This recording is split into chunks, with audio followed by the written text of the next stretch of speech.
MacBook Pro 首发没有做视频啊，因为当时呢 Mac Mini 那个视频实在是忙不过来了，没有精力再去制作另外一支长视频。然后一个和颜色对应的 MagSafe 磁吸充电线啊，编织的，一枚96瓦 Type C 的充电插头。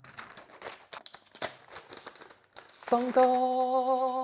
加上今年我拿到的呢是磨砂纹理版本的那个屏幕，所以说我想好好体验一下，再给大家一些反馈啊。大家，我这次拿到的是一个纳米玻璃的屏幕，哇！今天的视频我想和大家聊一聊纳米纹理屏幕使用的一些新感受，以及它适合哪部分群体。首先，这块纳米屏呢是苹果通过纳米蚀刻工艺在屏幕上刻出了纳米级别的小纹理，从而实现在光线照射过来的时候消除反光。我跟大家说啊，这种观感真的就和纸张一样，但是它不是一张普通的纸张，是一张可以显示1600尼特超高亮度、超精准色彩的超级纸张。使用纳米蚀刻工艺的数码产品其实并不止苹果一家，但是苹果的纳米工艺是我使用过的透光性最好、黑色最黑、还原最纯净的纳米蚀刻工艺，大家可以自己去店里对比一下。首先我们来看第一个场景，就是在暗光室内环境中，左边是标准屏幕玻璃，右边呢是纳米玻璃，大家可以对比一下色彩、亮度，从我的肉眼观察来说，几乎是完全相同的。在这个场景中呢，会遇到一个纳米屏的第一个弱点，就是在显示纯白色背景的时候，它的通透感会弱于标准玻璃屏幕，就有一点点像纸张的那种纹理一样啊。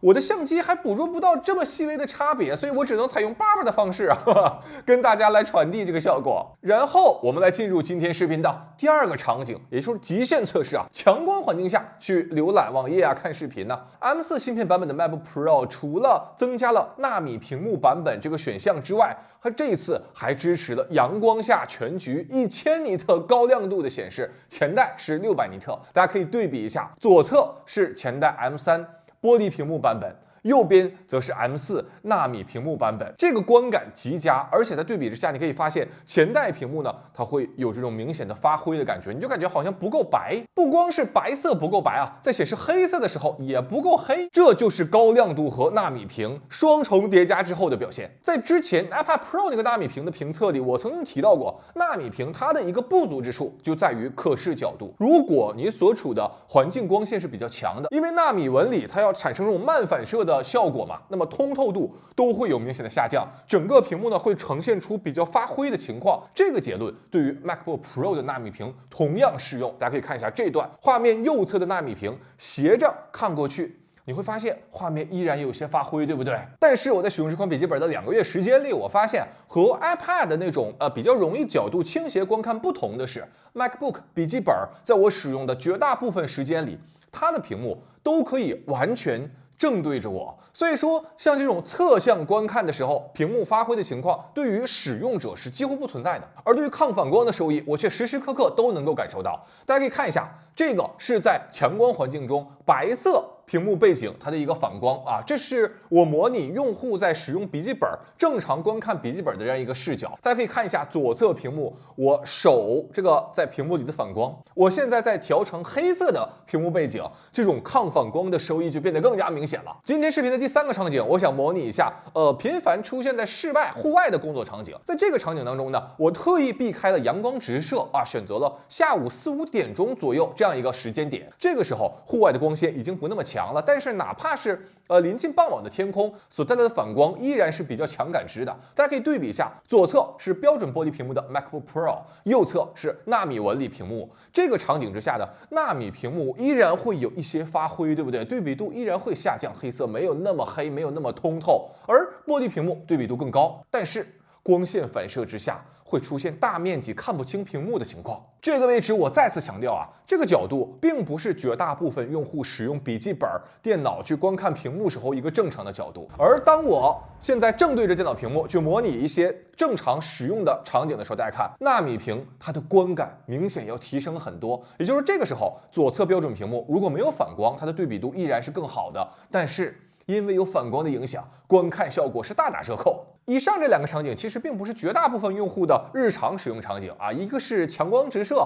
一个是户外环境，对不对？那么我们来今天的第4个场景，则来到了大部分用户最常见的室内环境。室内环境我们依然分情况讨论啊，如果你坐的工位背后有窗户，那对比效果是这样的。办公室座位背后有窗，或者说居家办公的时候背后有窗，这种情况应该还是比较常见的。比如说我自己家2个房间啊，就都会出现这种情况。纳米纹理的屏幕依然是牺牲了部分对比度，但是换回了全屏的清晰阅读。这个场景我自己的话会优先选择纳米屏。那么在室内办公室一定也有背后没有窗的情况，对不对？大家看一下这一组对比啊，即使没有窗，但是如果出现这种灯光，大家可以看一下光源反光划过屏幕的时候，两者的对比。带着笔记本出差，这个场景挺多的，对不对？如果你在高铁上这种光源比较复杂的场景当中，大家可以对比一下。左侧这个是我当时没有带2台笔记本啊，这是标准屏幕玻璃的 iPad mini 的反光效果，和右侧纳米屏 MacBook Pro 抗反光效果。